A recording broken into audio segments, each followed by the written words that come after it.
कश्मीर न सिर्फ एक जमीन का टुकड़ा भर है, बल्कि भारत की पहचान है। कश्मीर ही वो इलाका है जहां देशभक्ति जीतती भी है और कभी हारती भी।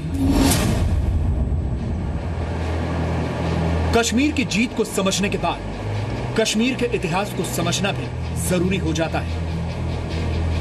कश्मीर का एक झूठ वो है जो पाकिस्तान दुनिया को सुनाता है।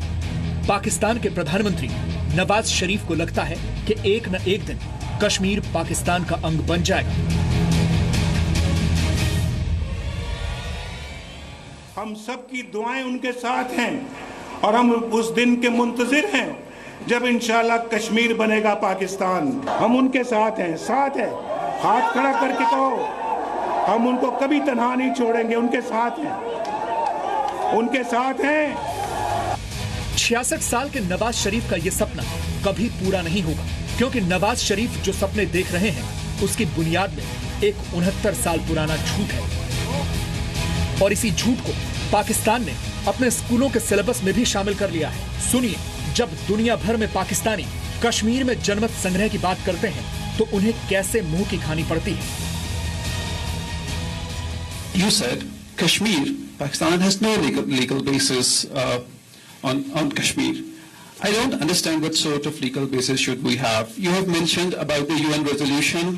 You have mentioned that India went to a Security Council, and Security Council said that let the Kashmiris decide. Let us have a plebiscite there. So that's a legal basis. Go and ask the Kashmiris with whom they want to go.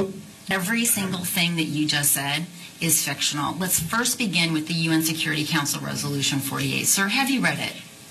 Have you read? No.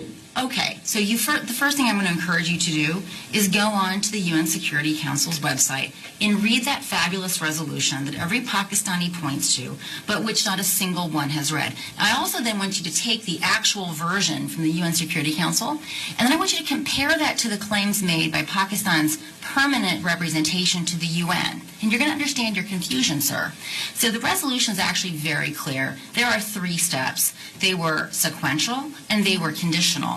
The very first step was that Pakistan was supposed to demilitarize to the satisfaction of this UN body that was to be established.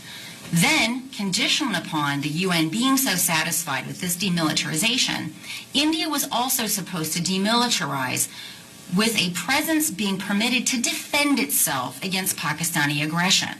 The third, having both of those 2 steps taken place to the satisfaction in sequence to the preferences of the UN, then the plebiscite would be held. So all those Pakistanis that are so upset about the plebiscite that never happened, they have their own government to blame because Pakistan never fulfilled the first necessary but insufficient condition. So I'm going to encourage you to actually read that before you ever make such a fool of yourself again by presenting it in public, right? So just do yourself a favor by reading the darn thing. यानी जिस UN resolution को आधार बनाकर कश्मीर पर हर पाकिस्तानी दावा करता है, उस resolution को किसी पाकिस्तानी ने आज तक पढ़ा भी नहीं है। इस रेजोल्यूशन के मुताबिक कश्मीर विवाद का हल ढूंढने के लिए भारत और पाकिस्तान को 3 महत्वपूर्ण कदम उठाने थे, जिसमें पहला था पाकिस्तान द्वारा कश्मीर से अपनी सेना पूरी तरह से हटाना। इस रेजोल्यूशन में भारत को पाकिस्तान के आक्रमण से बचने के लिए सीमित संख्या में सेना तैनात करने की इजाजत थी। रेजोल्यूशन की तीसरी शर्त थी कि पहली दोनों स्थितियां हासिल होने के बाद कश्मीर में जनमत संग्रह कराया जाए, लेकिन पाकिस्तानी सरकार ने कभी भी पहली शर्त को ही नहीं माना।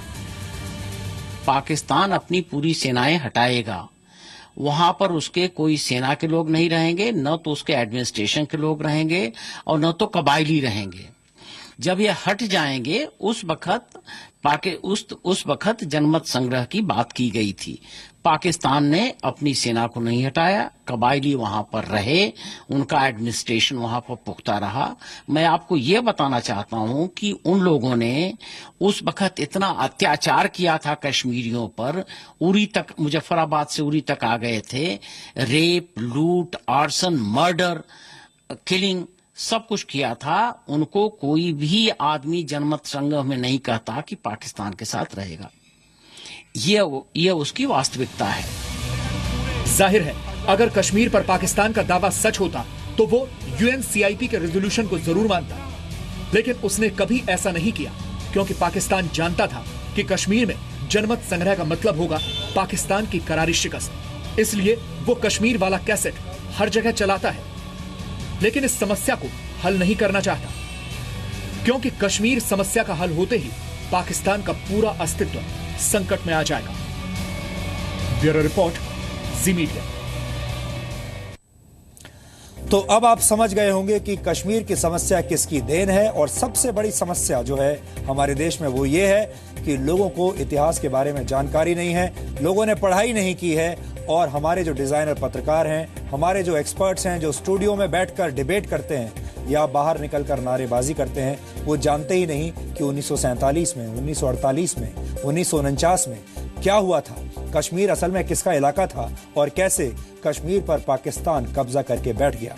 और आज भी ये बहुत दुर्भाग्यपूर्ण बात है कि आपको अपने ही देश में ये नारे सुनने के लिए मिलते हैं कि कश्मीर आजाद कब होगा, कश्मीर को आजादी चाहिए, लेकिन ये तमाम लोग पाकिस्तान ऑक्यूपाइड कश्मीर की आजादी की बात कभी नहीं करते, उसके लिए नारे कभी नहीं लगाते। इसलिए हमारी आपसे अपील होगी कि आप यूनाइटेड नेशंस के वेबसाइट पर जाएं और इस रेजोल्यूशन को जरूर पढ़ें, और ये रेजोल्यूशन पढ़ने के बाद आपको समझ में आ जाएगा कि असल में कश्मीर के बारे में भारत की क्या स्थिति है और पाकिस्तान की स्थिति क्या है, और उसके बाद आप खुद ये तय कर पाएंगे कि इस देश में ऐसी कौन सी ताकतें हैं जो आपको बहका रही हैं, जो आपको गलत जानकारी दे रही हैं।